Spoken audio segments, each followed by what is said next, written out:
After a win on Wednesday night, the Braves are back at Doran Park playing a very good Brewster Whitecaps team. Welcoming to a pregame Tomahawk Talk, Calvin Cristoforo, Nick Galley, and we got Johnny Gadamowitz joining the program, continuing our rotating cast of guests on Tomahawk Talk, Johnny. But I'll go to Nick first over here. Nick, the Bravos, after a 3-game losing streak, finally get back in the win column, an 8-2 W against YD.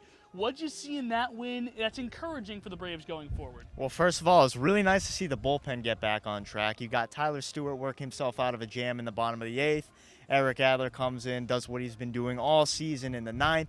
Dylan Bowers was outstanding in his final appearance with the Braves.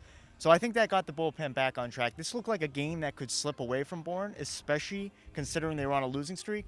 But then obviously that 5-run surge in the 8th was huge, closed the game out for them, and they were able to come away with a win. So massive win at home, especially going into the off day. Yeah, in the off day, the win, hopefully that gives the Braves some momentum going forward. But Johnny, the third meeting between the Braves and the Whitecaps this season, the Bravos have gotten the first two, but this is a different Brewster team. What's been going on? You look up in the standings, and it's a 2-horse race for first place in the East. You and Harwich, you guys are pretty much in the playoffs. What has flipped the switch for this Whitecaps team? Yeah, it's a unique Brewster team, Calvin, in the sense that they're last in the league in hitting, yet they find themselves atop the Eastern Division. It's been pitching the lights out and timely hitting here and there.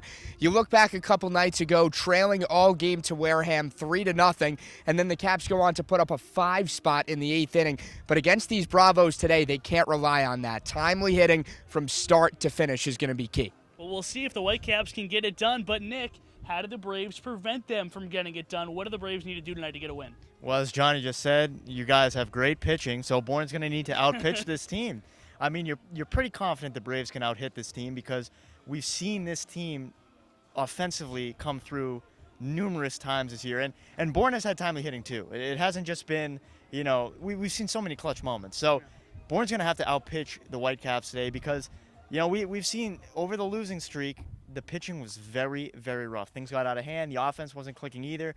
But the other night, the offense came back around. Pitching came back around, too. It's going to have to stay strong tonight if they want to come out with a win over Brewster. So it's going to be a good one. And Austin Parsley getting the start for the Braves tonight. He's been tremendous all season long. Obviously pitching and timely hitting the keys for the Whitecaps. But what else can they do to get a win here at Doran? Yeah, well, a lot of their starters are starting to hit their innings cap. So tonight, Sam Bello gets the nod, a guy who has been strictly a reliever all season but will toe the rubber to start the game. So I'm looking for 3-4 innings out of him. Then you hand it over to the pen and let them take care of business. Well, it could be very interesting. Two teams that pitch very well. One of them hits good, the other one not so much. We'll see what goes down here in Bourne. First pitch is set for 6, but you can join us at 5:40 for Before the Bravos, our Braves pregame show. But until then, as always, go Braves.